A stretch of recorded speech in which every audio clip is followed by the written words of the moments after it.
All right, so today I'm here with Frank Tufano. He is popular for following the carnivore diet for 8 years, which he no longer follows. Nowadays, he follows a minimally inflammatory liver detox diet. He applies both logic and science to eat a diet with the least amount of inflammation, only consuming natural foods. Welcome, Frank. What's up, Kirk? I'm ready for the interrogation. Yeah, I'm not going to be that tough on you, man. Not that tough on you.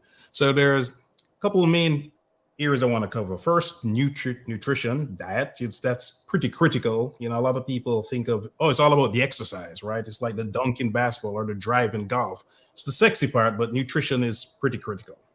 Then also recovery. A lot of people don't know how important recovery is for improving their health or losing weight, building muscle, and supplements. Anything you'd like to recommend. And then we can touch on workouts and also whatever topic you think would be beneficial for people to hear about. Mm-hmm. So, all right. So let's start with nutrition. What do you mean about a diet that's not very inflammatory? Yeah, so a lot of the time it's not really about the positives in the diet. People are always trying to do all these extra things, whether it's like taking turmeric shots, drinking apple cider vinegar, green smoothies in the morning, eating salads, taking supplements. They think by adding something to their diet that they are improving their health. It's not, your body is not like a bank account. You don't just put more money in it. Your body is about maintaining the balance. Right. And it's more important that you remove the negatives as opposed to keep adding more and more and more.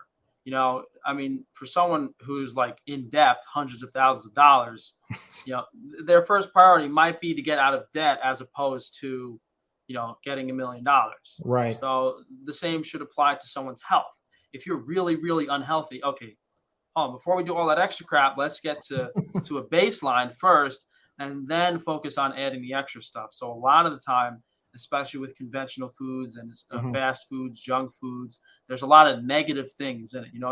If you're literally drinking chemicals and poison and toxins and all these pollutants in the water supply, if all of that stuff's in your diet, who cares how organic the lettuce is? It doesn't really matter that much. So when we're talking about reducing inflammation, we want to remove a lot of those negatives. And then there are also very specific food categories that are inflammatory because of the low quality of the pollutants, whether it's something as direct as vegetable oils, vegetable seed oils, the high omega-6, like toxic, people refer to them as like machine lubricants that a lot of foods are fried in, just like directly poisonous stuff like that, or pork or chicken, that's usually conventional, corn and soy. There's a lot of things that need to be removed first before you focus on the positive. So when we're talking about inflammation, that's the first big step. Gotcha. Yeah, and I can talk from personal experience. We're talking off the air. Like I have dermatitis, eczema, and psoriasis, and just getting a haircut was embarrassing. Up to probably 5-7 years ago, my scalp would be like it's snowing. I'd have to listen to the barber tell me, well, you need a special shampoo. I was telling me, oh, well, the dermatologist already prescribed me a lotion, a shampoo, a this, a that. But, little did I know at the time that it was all the stuff going into me. Like you said, it's pretty brilliant the way you phrase it. With the bank account, I love that. If you're already in debt, the first thing would be to get out of debt. And I was in severe debt in hindsight. Yeah, another funny one would be like, you're drowning in the ocean and someone throws you a life jacket and you're like, no, hold on, let me learn how to swim real quick. It's not the best game. It's not the best game plan.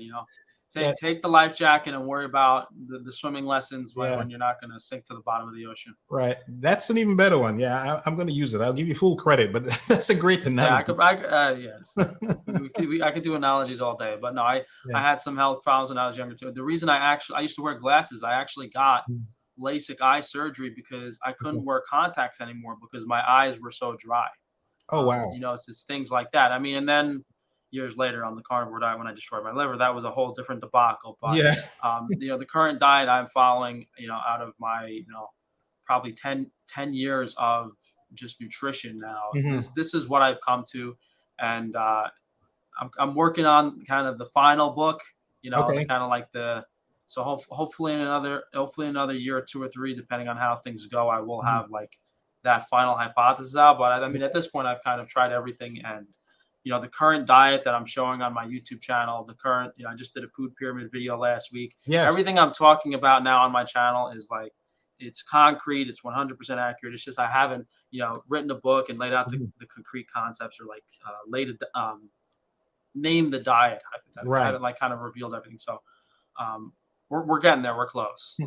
Yeah. I mean, you must be reading my mind, because the next thing I was going to ask you is, oh, tell me about the food pyramid. I saw you had done it with the whiteboard. I thought it was a pretty good video. So could you explain to the audience what exactly is your version of the food pyramid? Yeah. So the idea is we want to remove as many toxins as possible and reduce the amount of things the body has to process. And what throws people off is that also includes things that people think are positive, like vitamins. Because I started my own supplement company because of the dosage of modern supplements was so high.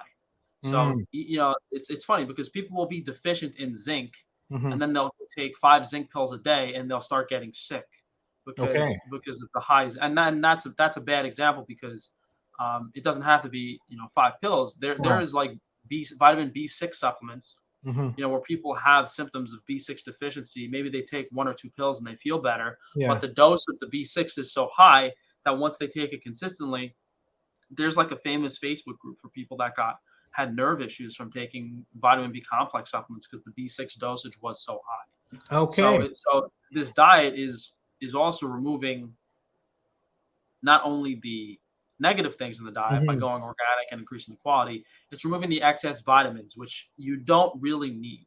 Right. People are always focused on eating so much of certain nutrients, and the reality is, there are nutrients that we need, but not in those amounts, and there are specific ones that are more prone to deficiency than other ones.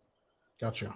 So the food pyramid is specifically focusing on, mostly starch, give the body energy, feed the gut bacteria, a minimal amount of animal protein. That's where the nutrition is really coming from. Realistically, and to the average person, it might sound like a lot, half a pound to a pound and a half of high quality meat per day. Right. But me coming from the carnivore diet, where people are commonly eating 2, 3, 4 pounds of meat a day, it doesn't seem like as much to them.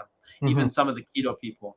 And then there are some other foods in the diet, fiber for gut motility. The overall goal is to remove the toxins from the liver that have accumulated over basically your entire life. Okay. So this isn't like a short-term detoxing. This isn't like a quick lose weight diet. This is if you follow this diet for the rest of your life, you're basically going to be as healthy as possible. But it's fairly restrictive. There's a lot to understand, and although people do feel a lot better initially, especially after a few weeks or a few months, then it gets into the real long-term thing of, okay, can you actually sustain these foods without deviating too much or incorporating other things back in? Gotcha.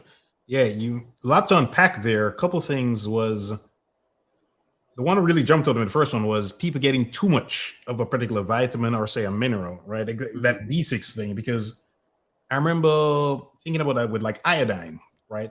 That comes in different supplements sometimes. And I remember thinking, let me actually look at what I was eating, and I was getting a lot of iodine from shrimp. And I thought to myself, I'm actually getting a ton of iodine, perhaps too much, which could then create issues with my thyroid, right? So you're very correct, because if you take a bunch of different bottles, you may not think let me actually look at this one and that one and add these things up.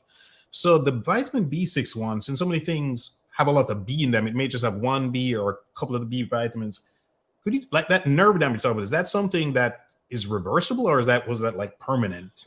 It's 100% reversible, but I mean, you have extreme circumstances, because if you're taking a lot of one B vitamin, it throws the others out of whack. So the person doesn't know how to fix it. It might take a while to fix it. Right. So if they only overdose and then stop immediately and notice, it's fine. But that's not usually what happens. Usually people take it for months and months and months until they realize the issue, and then they have to remove it, and then it might take them months and months and months to heal. The key thing to keep in mind is, okay, how long were you screwing stuff up? How long were you digging that hole for? If you're a mile underground, well, it's dug really deep. It's going to take you a while to get back up. That can be the same for a lot of these supplements and stuff. If you've been taking B6 for 3 months, okay, now you're going to have to take the other B vitamins for an equivalent amount of time to put things back in balance. Gotcha. To get things back in homeostasis. Okay. And you might not be able to. You might just have The bigger problem is when you Mhm. have an excess of one and Mhm. the others are in balance. Because Oh, then if you start, mm, then okay, then what's the trade-off? Do you overdose the other ones to feel yeah. better, but then you have more? It's just it's a bad spot to be in. Right, right, right. So in a case like that, well, first of all, how would somebody detect if they just labs doing blood work to figure out if they're, or is that not even practical in for most in people? regards to liver toxicity, Hmm. without me disclosing trade secrets, Yeah, everyone has some degree of it.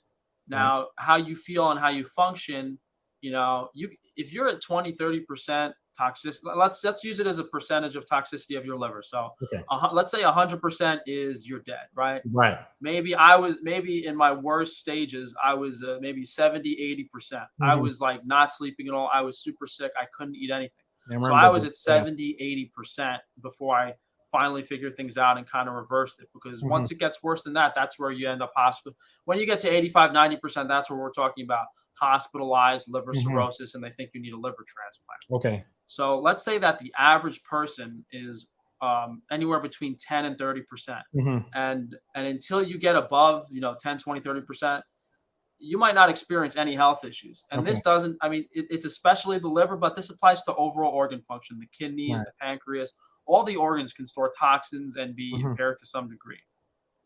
So anyone will benefit from following this. Gotcha. But if you have specific health issues and you Hmm. are experiencing any sort of symptoms, whether you're not sleeping, you're not feeling good, you don't have energy, you have gut issues, then you might be higher on the percentage, 35, Mm, 40, 50%. right. And when you get the really, really severe health issues, when you're at 60, 70% toxicity in your body, and this is just an arbitrary measure, and Right. there could also be other lifestyle factors that are making it worse. If you're sedentary, if you're in a high radiation environment, if the food quality, there's a lot of Hmm. cumulative things that might be, someone with a healthy liver might be in a really bad environment. So Right. for the most part, people should at least try this diet because uh, the blood work, the Hmm. all the types of measurements, the blood levels usually aren't accurate.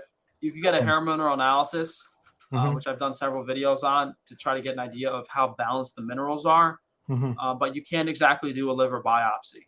You know, Mm, that would be the only true way to know how healthy you would be is if they could actually take a chunk of your liver and measure every single vitamin and mineral metric on the liver, okay. specifically vitamin. But obviously, it's the very invasive Right. procedure, and they can't do that. Right. Right. Right. Right. Okay.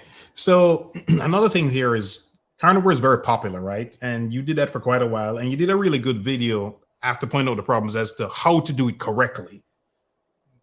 How would you say is the best way to do it correctly and to avoid running into any kind of problems on the carnivore diet? Um, the only 100% safe way to do a carnivore diet Mhm. is currently impossible in my opinion. Like, I'll give you two answers. I'll give you the answer of why I wouldn't do it and why I'd follow my diet now. Mhm. And then second would be the answer of what people are doing is what they think is healthy. Okay. So in an unachievable world, if you put if I mean I'm gonna eventually like have my own farm and raise my own animals and stuff. Mhm. I have an idea for a very specific animal feed Okay. that if I gave the animals certain foods and certain supplements, the meat would be have a certain nutritional profile that would be safe to eat in large amounts. Okay. As of right now, no one is doing that because um, it would be too expensive. It's crazy. No one, Mhm. and the market for that meat would be low. No one's at. There is no meat that is like it would have to be a very very specific feed for the Okay. animals because the meat is so nutrient dense. You would actually have to reduce the amount of nutrients in it, and Okay. that'd be hard to do without making the animal too fat and the fat content's too high. So Mhm. there's a lot of if you had some if you were like a mad scientist on a farm, maybe you could formulate a meat product that would be okay to eat 2 or 3 pounds of meat a day and be healthy. Right. But what most people are doing on carnivore is they're getting just regular conventional store-bought beef and eating a Mm, lot of it. And that yeah. stuff, and the reason they recommend beef on that type of conventional store-bought diet is because the pork and chicken from the supermarket will make you so sick you couldn't Okay. even do it for a few days. Like Okay. you'd just be shitting your brains out. It's horrible. Okay. So then when sometimes people explore a little more, they start doing the grass-fed, the high-quality Mm, stuff, the organs, all of that. Right. And the downside of that is, okay, yeah, you removed a lot of the toxins, the estrogens, the negative things, and the Hmm. grain-fed meats. But now, you have a large amount of vitamins, and you have a high fat intake, and the mineral content is so high, and it's not necessarily in balance because the nutritional profile, Hmm. especially minerals of animal foods, is like contrasting, antagonistic to plant foods. So Okay. the minerals that you can get in large amounts from animal foods Hmm. are not the ones that are in plant foods. So you'll be abundant in animal-based minerals while Okay. deficient in plant-based minerals. And some examples of that are Mm. copper, molybdenum, manganese, boron. Those minerals tend to be plant-based, whereas zinc, phosphorus Mhm. tend to be animal-based. So Okay. selenium is it's in shellfish. That's a big one, but selenium is also in Brazil nuts and specific plant foods. But that's why the hair mineral analysis can kind of help Okay. identify what minerals you're deficient in, and then Mhm. you don't have to go too crazy. Okay. So are you saying in that context that if you eat too much beef or too much vegetables or not enough of each, you can have a problem? Essentially, is that what you're Yeah, I saying? mean, people that follow vegan diets long term have severe health issues. People that follow carnivore diets long term, depending on how they Hmm. follow them, will eventually have severe health issues. Now, there's a big difference because but I was unhealthy before I even started carnivore, Okay. and my liver was probably not that well before carnivore, and I Hmm. was able to follow the diet for 6-7 years before it got real before it started getting worse. Yeah. So the same cannot be said about a vegan diet. Like a vegan diet or certain extreme diets, maybe even keto, wouldn't be able to follow them as long. So out of a lot of the extreme diets, the carnivore one tends to work for a lot of people because it does remove it's so simple. It removes a Yeah. lot of the inflammatory foods that most Okay. people are eating, and a lot of people are deficient in B vitamins and a lot of the nutrients contained in animal food. So people do Right. see a quick immediate difference, but depending on certain factors and what they're eating, it can either go good or bad really quick. Right. So that's interesting, because I think one of the things vegans can suffer is copper toxicity, right? And that perhaps can be have some deficiencies in some other things when they're just purely plant-based. So they have to supplement with certain things. And sorry, go ahead. I mean, it's all relative because Okay. copper toxicity means that it's an imbalance. So Mhm.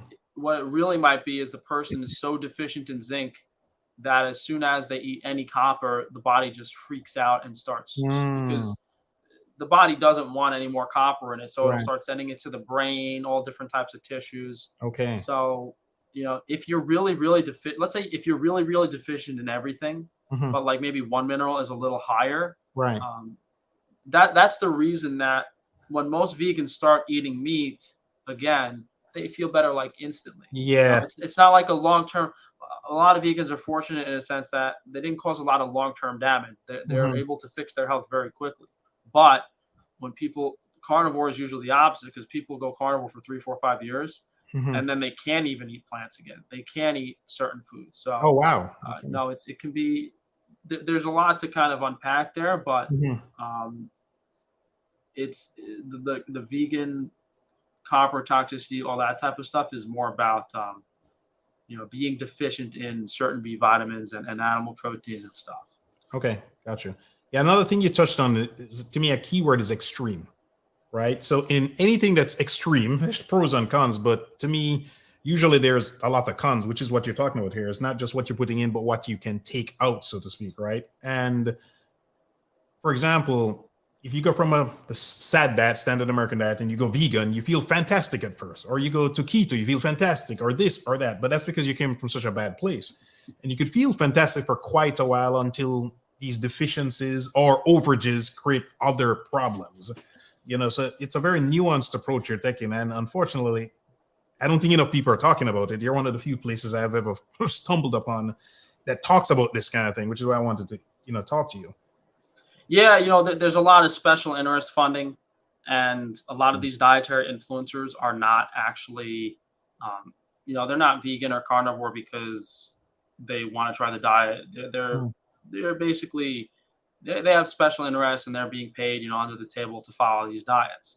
So that doesn't necessarily mean they are following the diet. That Right. means that their social media portrayal is that they're following the diet. Right. So I would bet a significant amount of money based on the physical appearance of some of these influencers that they are 100% not carnivore.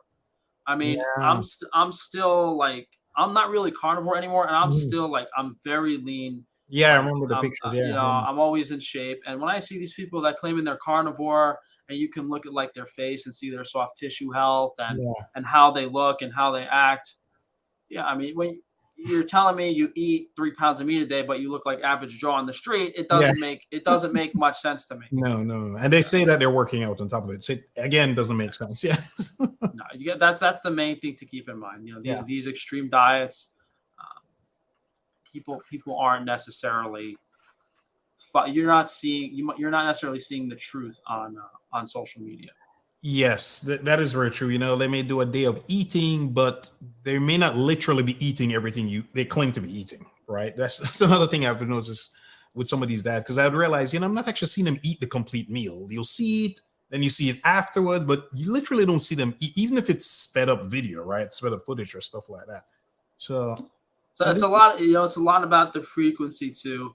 Mhm. I mean, when I used to do it, I would do day of eatings once or twice a week, and people would see me have all this food and eat it and Mhm. that type of stuff. But when the influencers are doing like a monthly video and they're not sitting down and doing it, Yeah, it's pretty easy to see. Usually, yeah, if someone's doing a diet like that, there's a lot of things to reflect on. But I don't want to talk. I don't want to talk too much trash about anyone today because I'll yeah. start getting into it.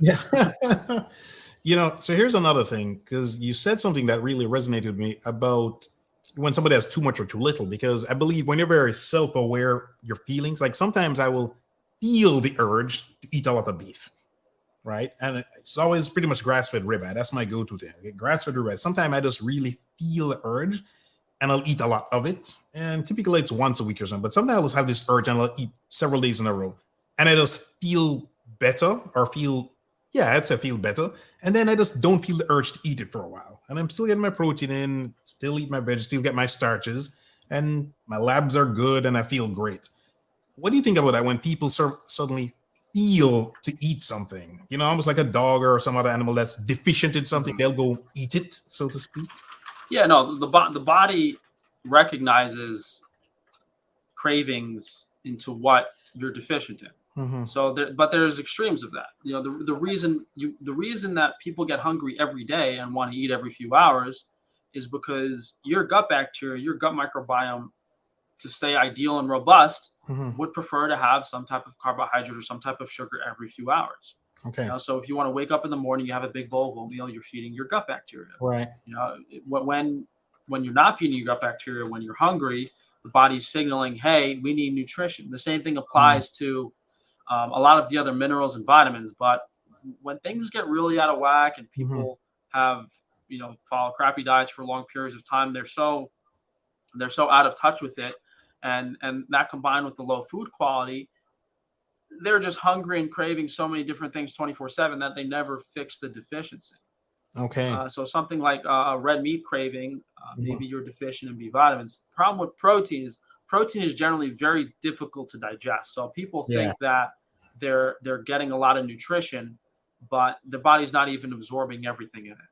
So That's true. that's the main thing you have to be careful about.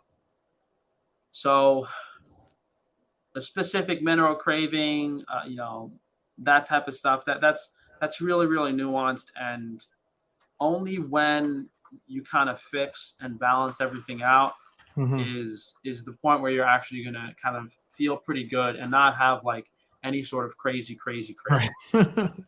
Right. This is true. Yeah, I mean, thankfully it's just every once in a while, but I have noticed it over the years when I'd have these cravings, let's say. And going back even further when I was very unhealthy, it'd be like these strong cravings for fruit.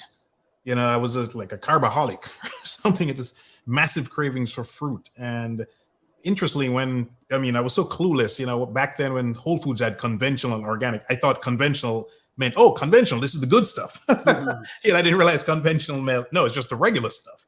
And when I switched to organic, I noticed a lot of the skin problems just disappeared magically, right? Like I mentioned earlier, and I felt better. A lot of the inflammation, knee pain, back pain, low back pain, these things just magically disappeared. Can you talk about that sort of stuff, the inflammation that it's not visible to your eyes, but it's there anyway? Yeah, there's a lot of things that can happen in the body. It's really a laundry list of things to go over.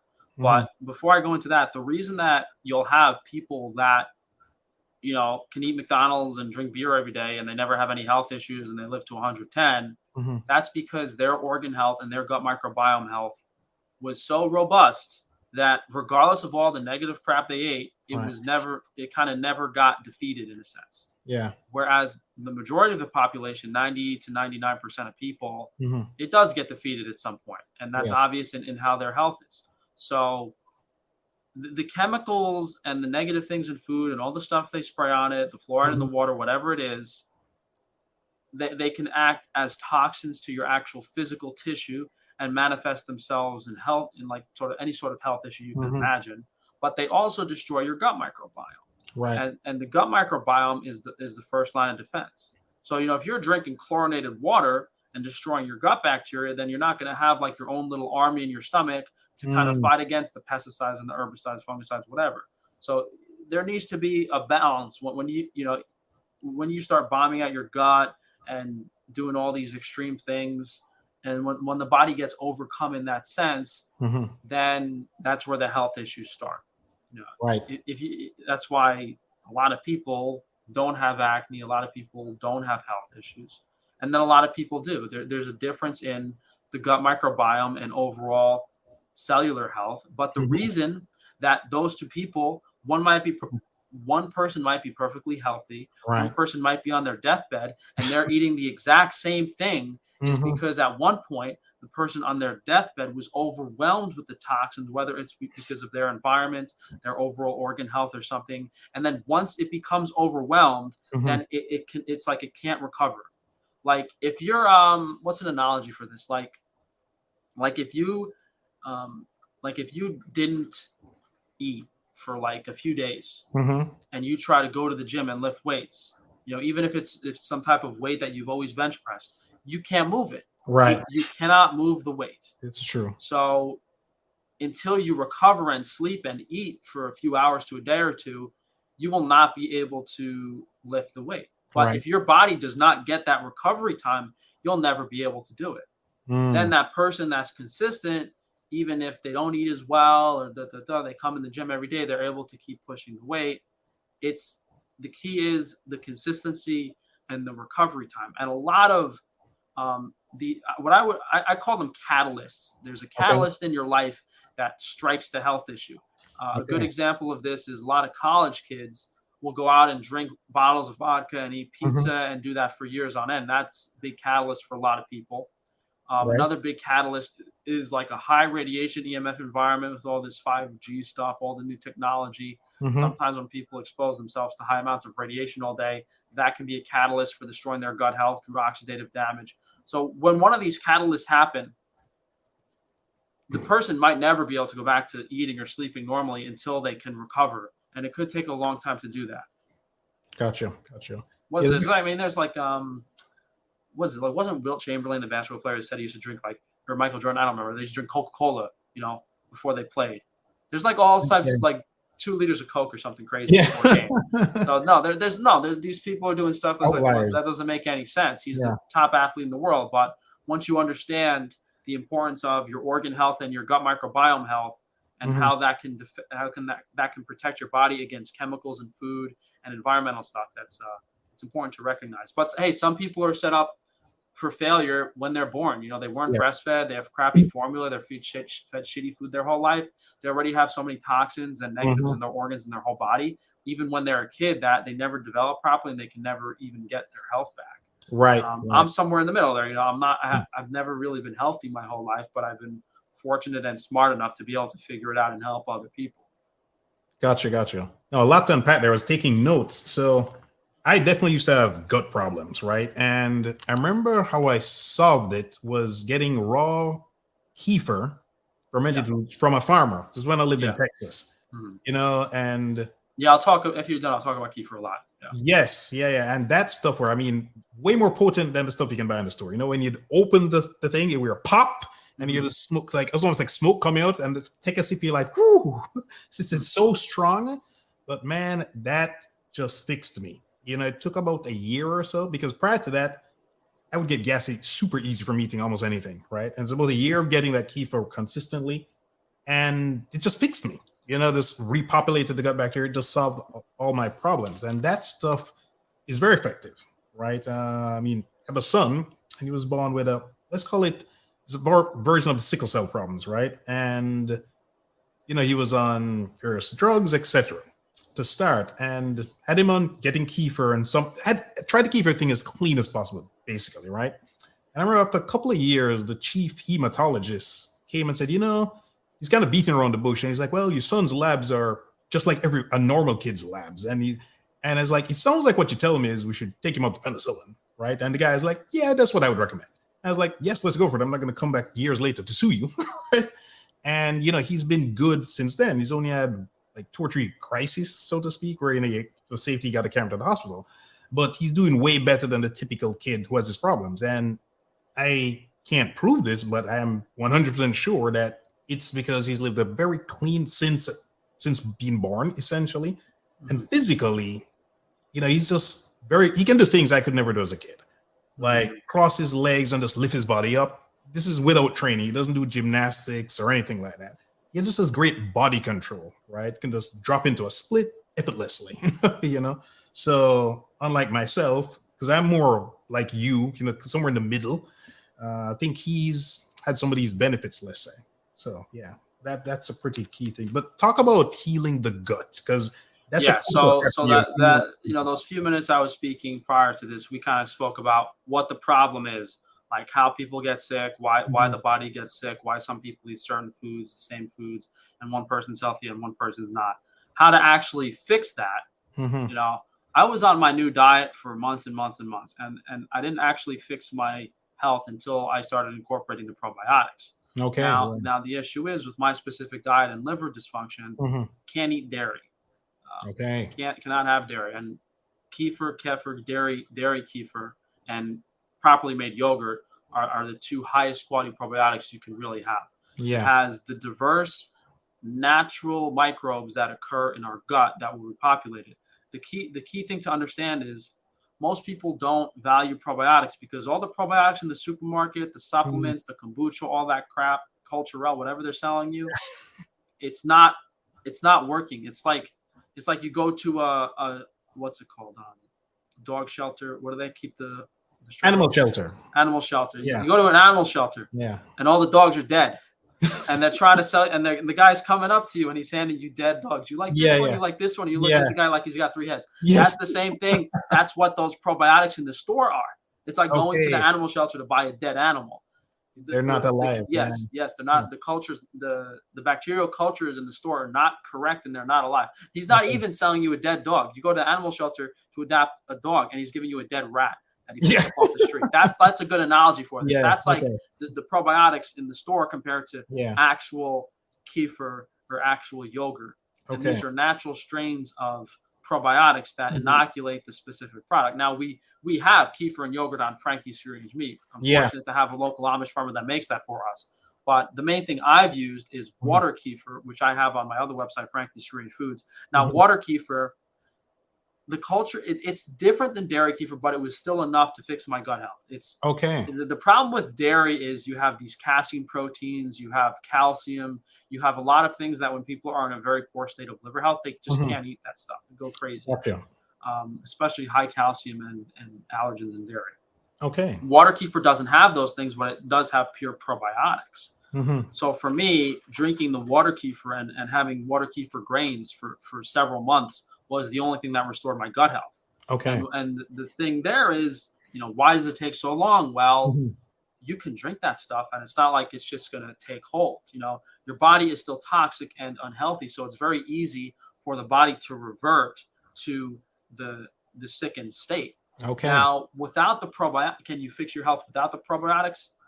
maybe, but it would take so long. Instead of feeling good within a few months, it could take you, 3, 4, 5, 6, 7 years to get your body to a point where it can naturally repopulate the gut. So Okay. the probi and it's hard to say that because in every single group of peoples, natural indigenous peoples, tribes, they all had a probiotic they would eat consistently. Yeah. They all had this probiotic stuff in their diet in some Mhm. capacity. But then once it's repopulated and once you're good, you don't necessarily have to have it almost anymore. Not that frequently.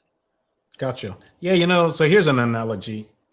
It's like everybody's body is some kind of a vessel, right? Mine is a regular cup, and then other people has this huge thing and drink water out of, right? So for me, my little cup, I back to the whole abuse thing over years and years, and then eventually it overflowed. And then you'll have another person like this, with all kind of craziness, and it will take forever for them to overflow, or maybe it just never overflows for them.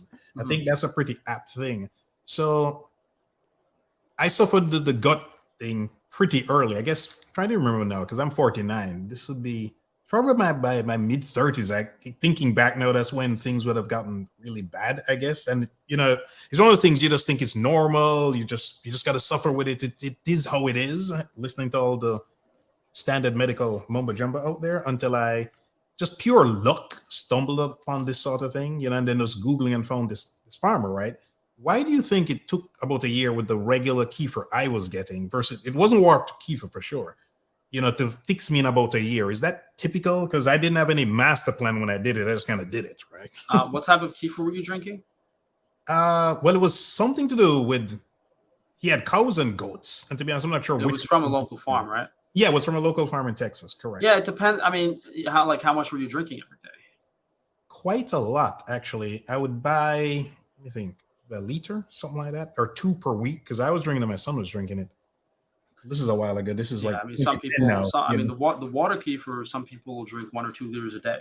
Okay, no, I wasn't drinking that much. Yeah, One no, thing, it was too expensive. yeah, no. Well, with the water kefir, you could drink 2 or 3 cups with a meal. Okay, And if it, I mean, we sell kefir grains, water kefir grains. People can make their own if it's too expensive to okay, buy the bottles. That's the main thing. If getting the high quality probiotic is too expensive, like, yeah, not everyone can afford to spend $5 or $10 a day on just water kefir, right. or dairy kefir, or dairy or high quality raw yogurt.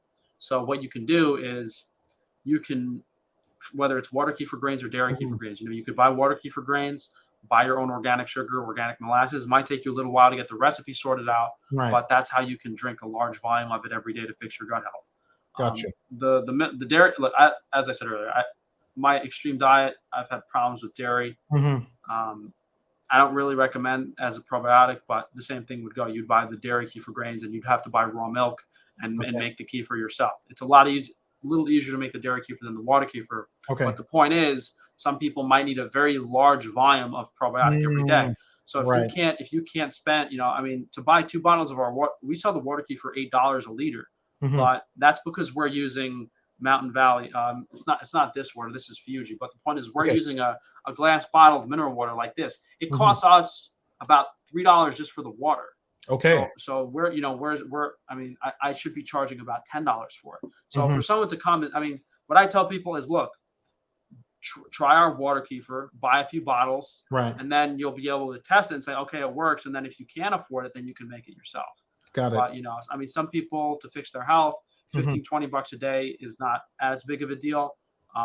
But if people are trying to save money, then yeah, you're going to have a little science experiment in your kitchen, Right. and you might have to do a little trial and error. I mean, I have videos explaining everything. I tell people how to do it, Yeah. but I mean, people email me like for key for troubleshooting. I'm like, dude, I mean, I can't it's all laid out there. The Yeah. temperature, the type of water. If something's wrong, you got to figure it out. Like, Yeah. Yeah. Yeah. Yeah. I'm Yeah. not here to you know. You can't fix everybody's problem like that. Yeah, where the kefir, I don't remember the price, but it was definitely a lot more than $8, or something like that. It costs a lot more. I don't remember, to be honest, because this is Yeah, like well, we have dairy kefir. I think it's around $4 or $5 a quart right now, and okay. that's shipped to your door. So obviously, That's the affordable. problem. I mean, that's the reason we started Frankie's Range Meat was because a lot of these farmers like ripping people off. So Yeah, yeah, it's yeah, a yeah. lot of times it's very expensive to buy the quality food. Gotcha. Yeah, I'm gonna put the links, and after this, you can tell me exactly which links to put in the show notes so people can good Oh yeah, direct. no, I mean it's not Yeah. that big of a deal. If they go to frank-tufano.com, everything's Okay. on that one website, and Okay. they could Perfect. just look Perfect. around if they're Okay. curious.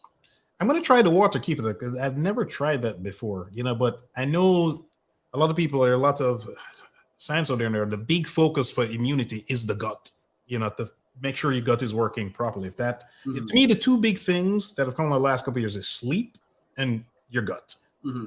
Sleep, if you cheat on sleep, her twin sister, death will avenge her. That's the thing I like to tell people, right? You Yeah, sleep in 4 or 5 hours a night. I don't care. Using it, it's almost like what you said. You don't care what supplement somebody's taking if a lot of junk is going in there. They need to get rid of yeah, that. So yeah, if you're eating healthy, working out, and you're sleeping 4 or 5 hours a day, you're yeah, negating all this other good stuff. yeah, yeah. I mean, even with my my health still isn't great. A lot of the time, I still have problems sleeping. And Mm, when you follow this liver detox diet, the liver releases a lot of toxins. So a lot of times, I won't sleep. And yeah, it doesn't matter.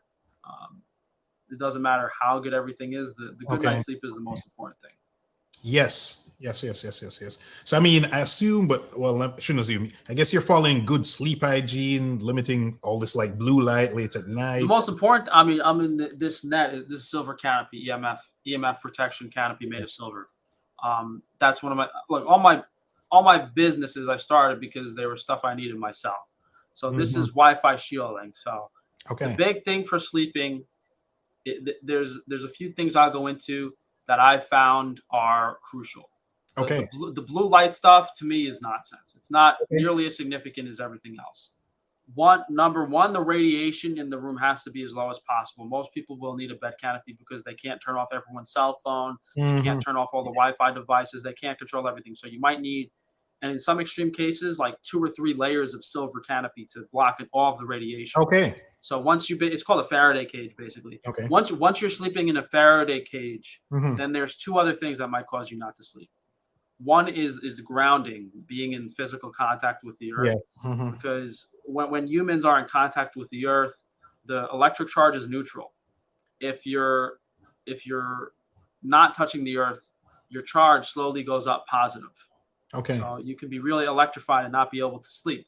So when you touch the earth, the body gives you electrons, free radicals that take that down to zero and give you the negative. So if you really can't sleep, go outside, sit on the ground, touch a tree for at least a Hmm. few minutes, ideally an hour, go hiking.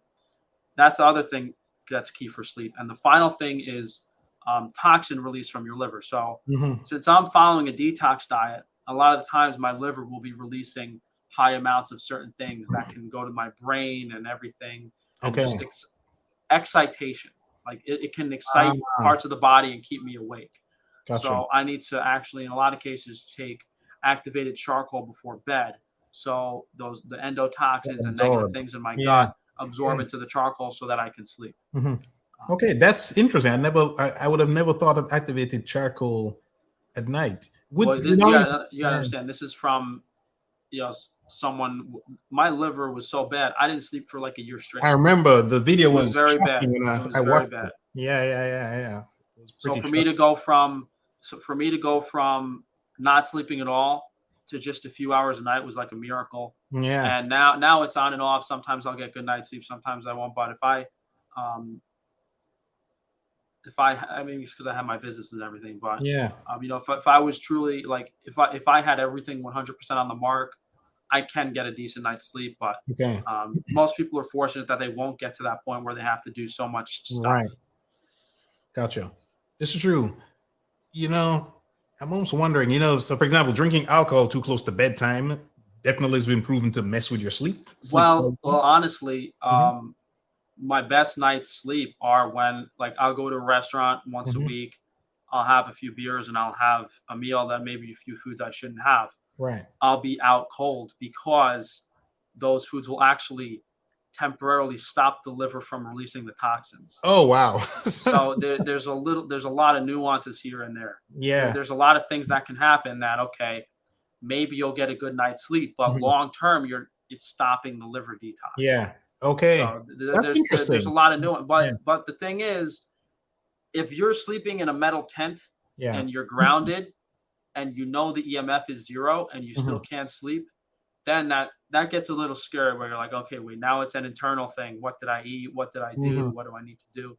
Gotcha. But the kefir can be a big thing for that too. The water Yeah. kefir or the probiotics can definitely get some people to sleep if they have candida or dysbiosis or that Mhm. type of stuff. That's also another factor in the because when you remove the factor of okay, the radiation is low, you're grounded. Right.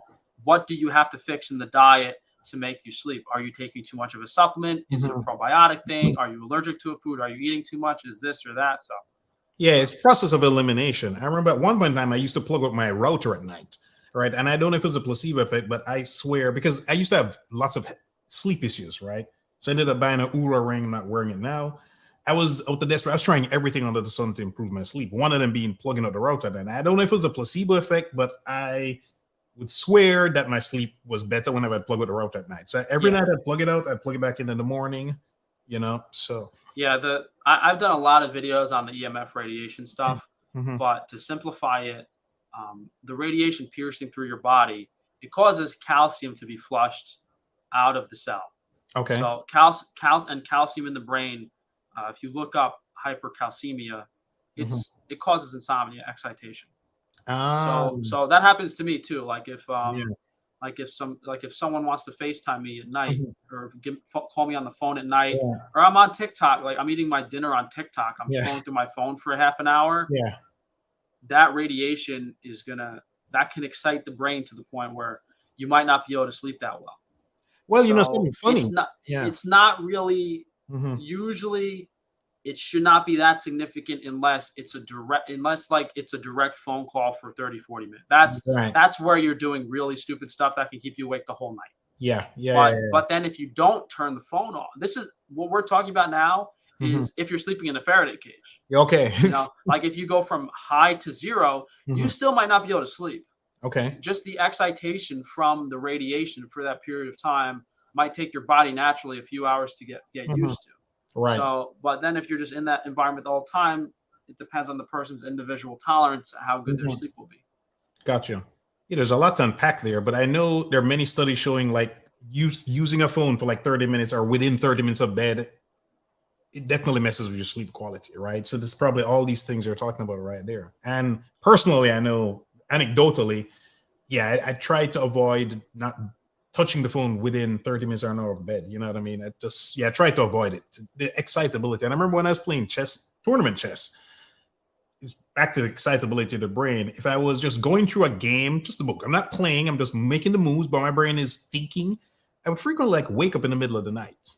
And my theory was that my brain just wasn't relaxed enough. So coming back full circle on the excitability part, have you ever tried like ashwagandha or like L-theanine, anything to just like relax you? Yeah, I've tried a lot of things. Okay. Any sort of substance you're going to take in regards to that is basically just going to a lot of this stuff is designed to just shut down your liver organ function to get you to relax, Okay. which isn't necessarily a good thing. Optimal. But again, if you remove the factor of the radiation in the environment, if you know it's zero, then Yeah. to try to argue are there things that can counteract the radiation and that type of stuff. I mean, that's not the best way to go about it. Got you. Yeah, remove the source. So for example, these shieldings, how can somebody get a setup like this? Because now I'm interested in trying this myself, actually. I mean, well, I have my business, WiFiShielding.com, where we have Okay. like clothing, bed canopies, all that type Mhm. of stuff. There's a lot of EMF protective companies. Unfortunately, the material is made out of silver, so Okay. it's not that cheap. A canopy is usually at least a few $100s. Okay. So, and it's not a few $100s might not be a big deal for some people, but then Mhm. if you're in a city and you need three of them, that's the big issue. Yeah. You might have to spend some people in some scenarios might have to spend $1,500, $2,000 or $3,000 just to get a minimal protective setup. Gotcha. Now, the cheapest possible setup would Mhm. be, I have a T-shirt on under here, an EMF T-shirt. Okay. I have underwear on, and then I sell head nets on my website that are about $50. Mhm. So for like 150, you can get a setup that'll kind of block all the radiation, but Okay. you'll have to sleep with like a net on your head. Yeah. So the more comfortable setup with the Yeah. canopy, it gets more expensive. But the cheapest way to do it is you go to Home Depot, you get some 2x4s, and Mhm. you get some the aluminum mesh that is used on like for siding doors for like patio doors. Okay. The aluminum mesh that blocks radiation. Mhm. So you get like a few rolls of the aluminum mesh You get some 2x4s, and you build a box. Okay. You build a cube around your bed, or Mm-hmm. you could buy a bed frame on Amazon. That's what I did. Instead Okay. of building one, what I did was I bought a bed frame on Amazon that had metal bars. Okay. Put a canopy on it. Instead of putting a canopy, I zip tied the aluminum mesh, Mm-hmm. basically making a cage. So Ah. that's a little cheaper than one canopy. Mm-hmm. It's obviously more of a permanent fixture, Right. and if you have to do 2 or 3 layers, if you have to do 2 layers of mesh, that's the 100% that will block everything. Whereas Mhm. you might spend 200 or 300 on a thick mesh Faraday cage, but you might have to spend 1,200 on the bed canopies and stuff. But obviously, the bed Okay. canopies, they can be moved; they're a little more convenient. So, Right. um, just by wearing protective clothing throughout the day and Mm-hmm. sleeping in a bed canopy, which is minimally invasive in regards to affecting your life, you'll reduce your radiation exposure by 70-80%, and you should be good to go. Yeah. The extreme stuff like wearing a head net all day and Yeah. working in the canopy all day, that's to get the extra 20-30% Okay. reduction. Gotcha. Would this be one of the reasons why when people get out into nature, so they go camping or they get out of the city, that they sleep better and feel I better? was gonna say the best thing to do as just a cheap, affordable way to gauge the feeling is, if you live in a city, Mm-hmm. go out camping for a day or two, see how you sleep, turn all the electronics off. Yeah. That's how you'll sleep in a low radiation environment. Now, Okay.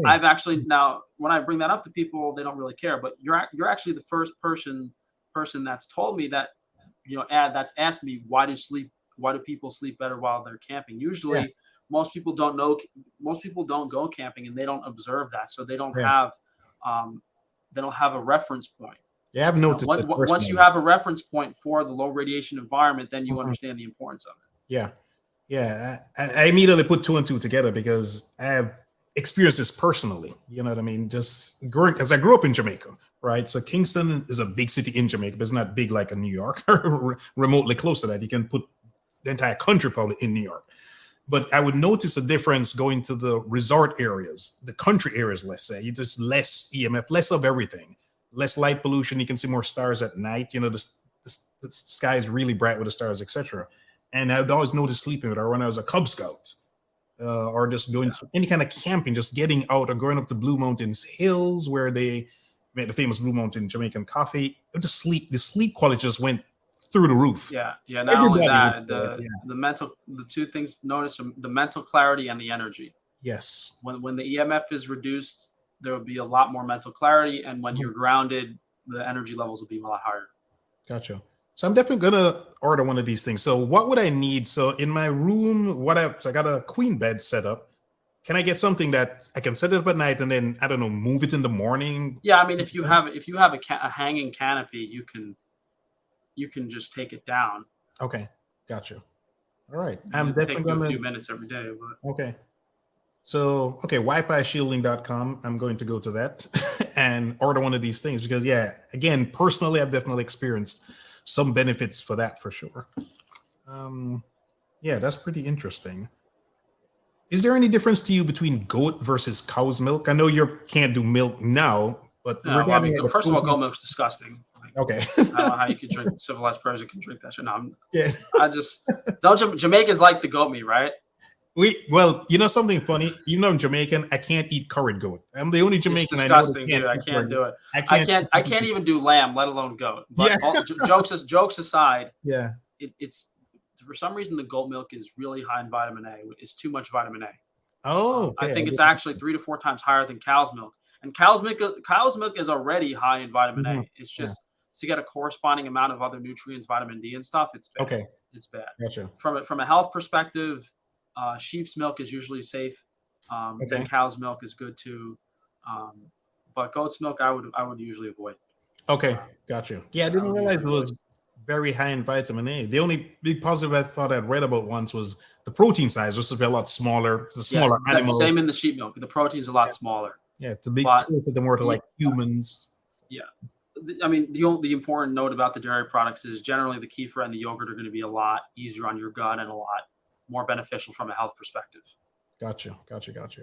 So I'm definitely going to try the water kefir for sure. And grounding. Yeah, so I made a note here on the grounding because So I used to have a lot of international trips for work, the previous company. And I remember trying the grounding when I went to Asia, because that's the furthest I've traveled. And I've done it more than once. I've gone to Indonesia, Malaysia, Korea. And I did the grounding, went outside to this park right outside the hotel, barefoot, blah, blah, blah, blah. And it's like I had no jet lag. Again, cannot prove this, but Yeah, there's a guy. I mean, I like him, but he said this in one of his videos. His name is Paul Chak. okay. He's super famous in the health community. He has the Chak Institute. Little bit of a sellout, so I'm not as happy mentioning his name. But Okay. out of all the people, I probably have the most respect for him because he's a super smart guy. I remember like his video on coffee is actually what I referenced for my coffee video. Okay. But he actually said, after, when you get off a jet, after you travel, the first thing you should try to do is to ground or touch a tree. Because when you're on the airplane in the high radiation environment away from the earth, it's very important to just touch something to kind of reset your charge, Right. and get back to normal from the jet lag stuff. That's one of the most important things. Yeah. Once or twice a day, just touch the ground, touch a tree, just make sure you ground yourself. I mean, we have stuff on Wi-Fi shielding too. We have some grounding stuff. You can stick a metal rod in the ground and run a wire to inside your window to your house, and you can keep yourself grounded all day. Okay. The only problem with that type of stuff is the ground, the earth will pick up nearby radiation. So if you're in a city and you ground, it's okay. It's beneficial to ground for a little bit to reset your charge, but the ground will actually be I'm trying to remember. I think the ground will be too negatively charged. The point is, the ground will actually, if there's like all these 5G towers and cell phones and all this magnetic fields around you, the ground will absorb that energy. So it will put extra energy into you, which isn't good. So in a city, you might want to ground for a few minutes or an hour or whatever. But if you tried to ground at night, you couldn't sleep. Okay. A lot of the grounding equipment that people have, it's a plug that goes into like the wall of an electric socket. But the electric socket, even though it's a ground in your house, there's still all the other electricity in the house that's kind of flowing through the wall. So you have to keep in mind, when all grounding is not the same. Being in the middle of a forest and grounding to a tree is correct.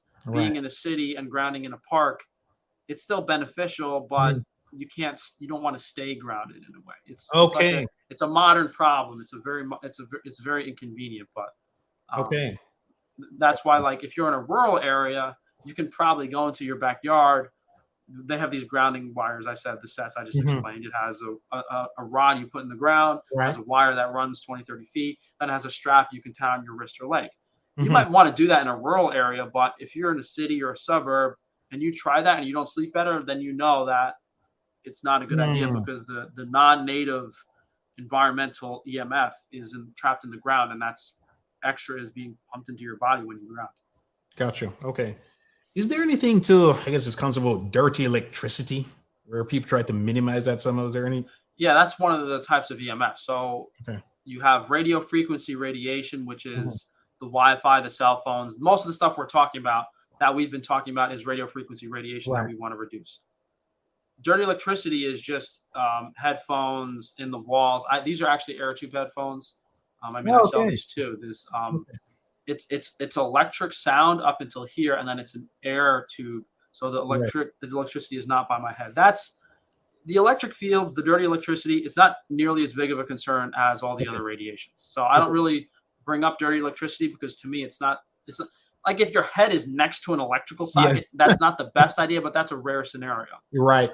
Then the third, which is probably second worst, is a magnetic field. Okay. That's from high power devices. So your circuit breaker and your power lines will emit magnetic field. Okay. Now, these are the worst because you can't block them.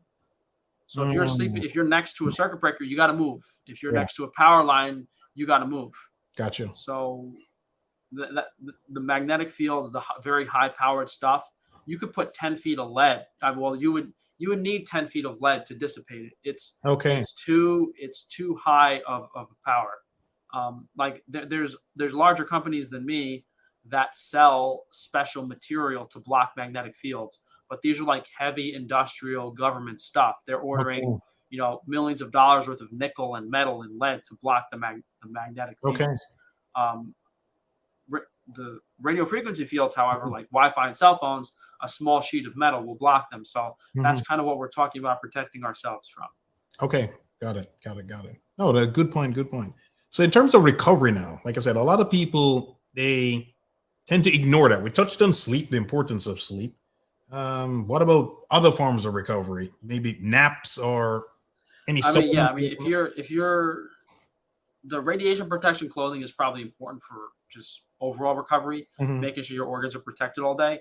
But if you have been practicing the radiation stuff, if you're aware of that, if you're wearing EMF, radiation, Wi-Fi, 5G protective clothing, and you're sleeping well, that's about as much as you can do from a recovery perspective. Okay. The only scenario where you're not going to be able to recover is if one of those factors are out, the radiation or the sleep. Gotcha. Okay, cool. And everybody loves supplements, what I call sometimes magical pills and potions.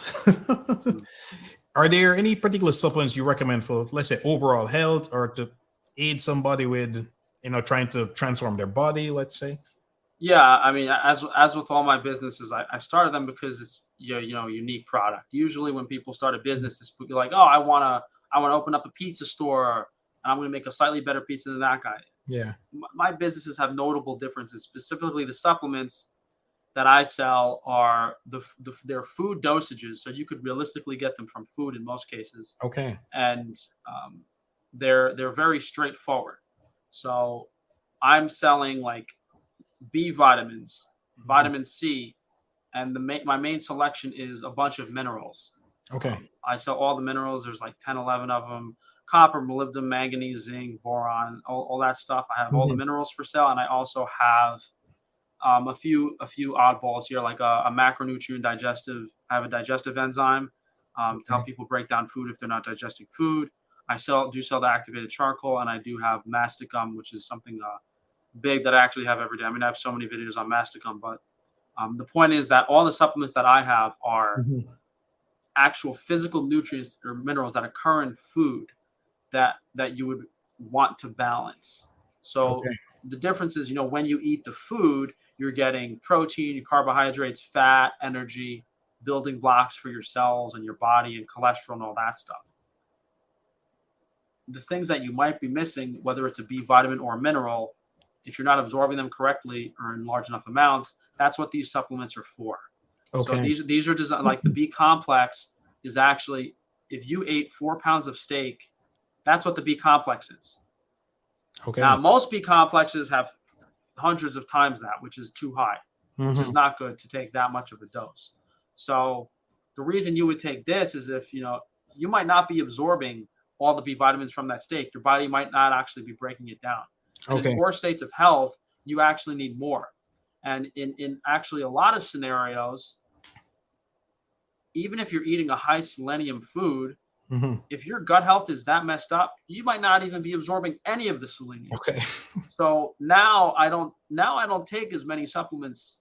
Like for the first year or two, I was supplementing a lot, trying to balance my hair mineral analysis. I mean, I haven't taken anything in outside of like the masticum and charcoal. I haven't really taken any vitamins or minerals over the past few weeks. Maybe B vitamins a few times, but once you fix and once you correct everything, it's more of a balancing act of taking something once or twice a week. Right. Before that, though, if you're deficient in selenium, you might have to take it every week for 3 or 4 months until your body replenishes the stores and then your digestion starts working. And you'll notice, because in a poor state of health, your bowel movements, you're not going to be digesting a lot of the food that well. So as soon as you have like properly formed, solid bowel movements and you don't have too much excess waste, then your body's digesting the food and you feel good. So if you're taking a supplement, if you can't look on like a nutritional database and identify it in a food, then, a lot of things like shilajit or lion's mane, mushrooms, green juices, all this crap. Okay. Where is that in steak? Is there, does steak have shilajit in it? Like, what's the deal? No, it's breaking it down to the simple mineral or vitamin, addressing the deficiency, and then getting the body to a point where we can actually get it from the foods. And maybe there's a point years from now where I won't have to take any supplements at all. But there's a lot of modern things and a lot of issues that um, that increase the body's demand for certain nutrients. So it is actually necessary to supplement in many cases. That's true because I mean, even thinking, depending how active you are. So let's say you're somebody who's very active, you work out regularly, and you're already fit, healthy, etc. How do you try to figure out how much more you would need in that case versus the regular person who's just sedentary? You know? Yeah, usually the appetite will be fine. The Okay. Like for me, maybe I eat like if someone was following my diet to the Mhm. T, maybe they would just eat a little less animal protein, a little less red meat than I do. So when you start working out, it's not much of a difference. You know, if the average person is eating 2,000 calories on my balanced diet, Mhm. maybe the person that works out is going to need an extra 500 to 1,000 of maybe some higher percentage animal protein Right. and then a little more carbs and fats for energy. The Yeah. appetite will dictate um, what you're going to eat based on your energy expenditure. That's a great point because like now I eat about 2,800 calories a day and my weight stays around 185. And I remember so I'd once lost 65 pounds, then I got fat again, then I transformed the second time. And I remember as I was losing, my appetite just kept going up and up till it just ended up around here. And it's just stayed there since then. Yeah, I mean it's important to note Mhm. I've never really tracked my calories or restricted myself on Mhm. any diet I've followed. Even when I was carnivore, I would just eat as much as I want. Mhm. On this current diet, I eat as much as I want. Yeah. Well, actually, a lot of time I force myself to overeat actually because um, the body stores toxins before it can release them. So a Okay. lot of those toxins are stored in the liver. Hmm. They're also stored in the fat. So technically speaking, if you have an extra 10, 20 pounds of body fat to store toxins, it takes stress off the liver. Oh, okay. Because if you're super lean and you Mhm. don't have body fat, all those toxins are going straight to the liver, Yeah. straight to the liver. If you have body fat, it takes stress off the liver, which means the body can detox, and then Hmm. overall you'll feel better. Right. So if I have a little belly fat, like if maybe I need to lose 5 pounds, Hmm. if I try to do that, my sleep will be horrible because those Okay. toxins in the fat are my body's trying to release them. So That's there's specific, interesting. like normally Hmm. I would say, okay, go by your appetite, see how you Wow. feel, but I know that in my rare circumstance of where like Mhm. I'm more muscular, I burn calories easier, I can get really lean Mhm. from a liver health perspective. Yeah. And for a lot of people sleeping, it's much better to be around 12 to 13% body fat than 7 to 8%. Yeah, I agree with that 100. Plus, I mean, in nature, most people are not walking around at 78% body fat anyway, right? And like you to your point, would say actually didn't make this point, but in a non-industrialized type setting where you can't just get food at willy-nilly, you need some fat on you to survive some lean times, let's say for lack of a better word. You naturally wouldn't be that lean, I don't think. Correct me if I'm wrong on that. It really depends on the group of people. Okay. But I mean, you'll have some really lean hunter gatherers, but the difference is these people are not muscular. They don't Yes. have a lot of those tribes like the Maasai. They're very long. They're very slender. They're Yeah. very lean.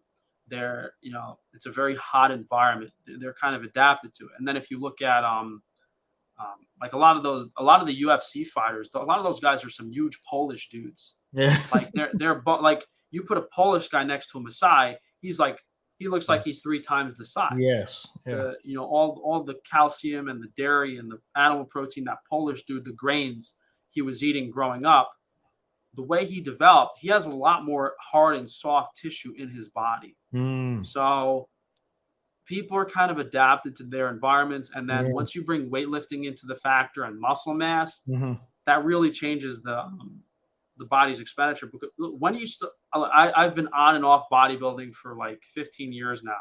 Okay. I've never really, I was super muscular at one point, then I kind of stopped on and off, never really got back to my full size. Mhm. But the point is, once you stop working out, that muscle leaves you within months. Yes. You could be have I had 17-inch arms as natural bodybuilder when I was 20. Oh wow. 2 years later, my arms were like 14 inches. Yeah. Like I was back to like, skinny guy that looked like, I mean, I was toned and fit, but you would say, oh, that guy doesn't go to the gym. Yeah, not So jacked. the Yeah. body will shed that muscle as soon as possible Yeah. because it takes a lot of calories and energy to maintain. Yeah. It's So- metabolically expensive tissue. And the reason that's bad is because it's more organ stress on your body. So it really depends. I mean, when you're natural, when you know what you're doing, when you're healthy and active, it's kind of hard to be negative about that with all the stuff people are doing now with the steroids and that type of stuff. That's a whole different ballgame. True. I remember hearing an interview with this ex-Navy SEAL, and he said, whenever he wasn't deployed, he'd bulk up some, and he said as soon as you deployed, he would just lose it all. He said within a couple of weeks, it'd just be gone. The body would just... Yeah, but I mean, Navy SEALs take more steroids than a dead horse stuff. Oh, okay. All those guys are... there's a reason they're Navy SEAls. They got more testosterone in their hand than you do in your own body. Okay. Those guys are very serious. Even when you're on very large amounts of steroids, you will lose the muscle immediately if you're not using it. Okay. Yeah. Gotcha. Okay, so that could be the other factor then, not just him being out of the environment where, the body's like, we don't need this muscle now. We're out in, somewhere in Afghanistan in the bush. And they're going to shed that because they're, walking around or hiking around for so long, so to speak. Okay, interesting. What are some typical things, maybe some low-hanging fruit mistakes you see people make regarding trying to either fix their health, anything we might not have covered, to fix their health or say lose weight, I mean, I can't name someone else that's following my diet, Okay. So as stupid as it sounds to be like people not listening to me, it's if you look at my food pyramid, it's the main book to reference here would be Weston Price, Nutrition and Physical Degeneration. Yeah. And every single group of people's their primary calorie sources were meat and grain. Okay, meat and grain. Yeah. Fruits, vegetables, a lot of that stuff was very seasonal or subjective. Yeah. The base of the diet was always meat and grain. And that's because that's a good balance of macronutrient and micronutrients for the body. You'll be just eating bread and steak, steak and potatoes your whole life. You will be perfectly healthy. And that's basically what my diet is, except it's adjusted for modern toxins. Okay. So the specific foods and so it's basically my diet that I follow right now is a Weston Price diet, but it's accounting for a lot of the negatives. So there's a lot of things that the Weston Price diet does that I wouldn't do or that I remove. It's simpler and less inflammatory. Okay. So I've taken basically any settlement, any civilization of people living naturally off the land. This is the diet they would follow. But, we're removing dairy, we're removing eggs, we're removing certain foods that are hard on the liver to make up for all those years of modern dieting. It's a restrictive version of that. So,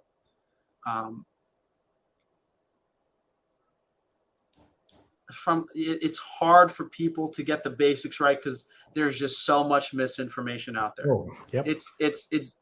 I've done. I did a video. I think it's either 5 or 6 basics of health where I explain that, you have to have the diet correct. You have to reduce the radiation. You have to make sure you're drinking filtered water. You have to make sure you're sleeping. You have to make sure you're getting fresh air. There's so many basic things that people overlook. Yes. You're never going to do anything cutting edge or extreme. And I still do it just in the past 3 years, I've realized the importance of fresh air, just airing your house out, just keeping a window open. It's little things like that you overlook. Those are things, using your phone for an hour before bed. It's very important for people to have a base of information that they know is correct. Right. And then to make sure that they stay on top of everything as much as possible. And they don't do anything too extreme to hurt themselves. No, the getting the air is pretty important. I mean, in Jamaica, the houses are pretty open. Typically you only have air conditioning in the bedrooms, but they're very open. The windows are open, etc. And you're constantly getting fresh air. Whereas here in the US, many times everything is locked up, right? And I remember getting an air purifier. I got to have an IQ Air. pretty good. And there was a company I was working for when I was in Texas. And on one of the floors, they were having some issues and they hired a guy to check the air quality. And he came around checking and came to my office and he's like, oh, blah, blah, blah. And he's like, years ago, he never believed in that stuff. But there was a lady, she had a house and she had all kind of problems. And she bought one and he thought, yeah, that's not going to work. And weeks later, he came back and tested and it changed. So anyway, he does his test and leaves. But we had exchanged business cards. A couple of weeks later, he calls me. He's like, Kirk, your office air quality was significantly better than every other office. He said it wasn't even close, right? And there's something to be said. It's like when you stay inside too long, you get stir crazy. You have this urge, this itch to get outside. That's your body trying to tell you to get outside. Yeah. There could just be particles in the air that like a HEPA filter purifier will help for, and then it could just be excess CO2, which is how you can help by opening the window. Yes. So there's a lot of things that people overlook. Agreed. And even if I have my window open and I'm running an air filter all day, second I step outside, I feel better. So yeah, exactly. It's still important. Yeah. Listen to your body. Listen to your body. Yeah. I mean, it's probably a great way to summarize this entire discussion. And thank you so much. This has been extremely educational, even way more than I thought. So I'm going to check out the websites. I'm going to put those links in here, the Wi-Fi shielding. I'm going to get one of those for my bedroom. And yeah, I'll put all the other links. But the main thing was just Frank-Tufano. Yeah, on frank-tufano.com. Yeah. Everything's on there. The businesses, the social media, all that stuff. Yeah. Got you. But thank you so much for joining me today. I know you're a very busy guy, and I really appreciate you dropping. Kirk. Yes. Having your own business. I don't do a lot of work every day, but to just, with my, because I'm still not sleeping great. Right. Still trying to recover from all the liver damage from the carnivore diet. So just to work every day and keep everything together. I'm not as busy as you think I will, but it's definitely sometimes hard to keep a reasonable schedule because I don't know what I'm doing. Gotcha. Well, yeah, I really appreciate you taking time out of your day, whether you're super busy or not, because I mean, I know you have a lot of knowledge to share. And the problem is, and I know you know this better than me, is there's so much nonsense out there. And unfortunately, the nonsense that's what's promoted, right? What is the algorithm or what the press or whatever. Yeah, I mean, really for me, Kirk, it was the plagiarism and copying. So I kind of took a step back because all the animal-based dieters, Liver King, all those people, they're copying me and some other people that started it on YouTube. Yes. So you got to keep in mind, anytime someone has a good idea, these rich corporate people are going to take it and twist it and make money off of it themselves. Yes. It's if you put a killer marketing team and they pump a couple $100,000 or millions of dollars in marketing, yeah, they can do exactly what you just said, which unfortunately is what happens. And the typical person cannot. Not in the budget, buddy. Yeah, neither for me. And the typical person can't tell that it's BS, because it looks legitimate, it sounds legitimate, and they just unfortunately can't tell, which is the problem, right? Which is the problem. So again, thank you so much. Yeah, most of the information, there's some truth, but it's hard. The average person is unable to discern what that is. Exactly. Because you are determined to transform your body, you made it to the end of this video. To get more tips about how to look great and feel even better, check out one of these videos you see on the screen. I'm sure you'll enjoy them. So later's my massive. Me a go long now. For those who don't speak Jamaican patois, that's goodbye, my people.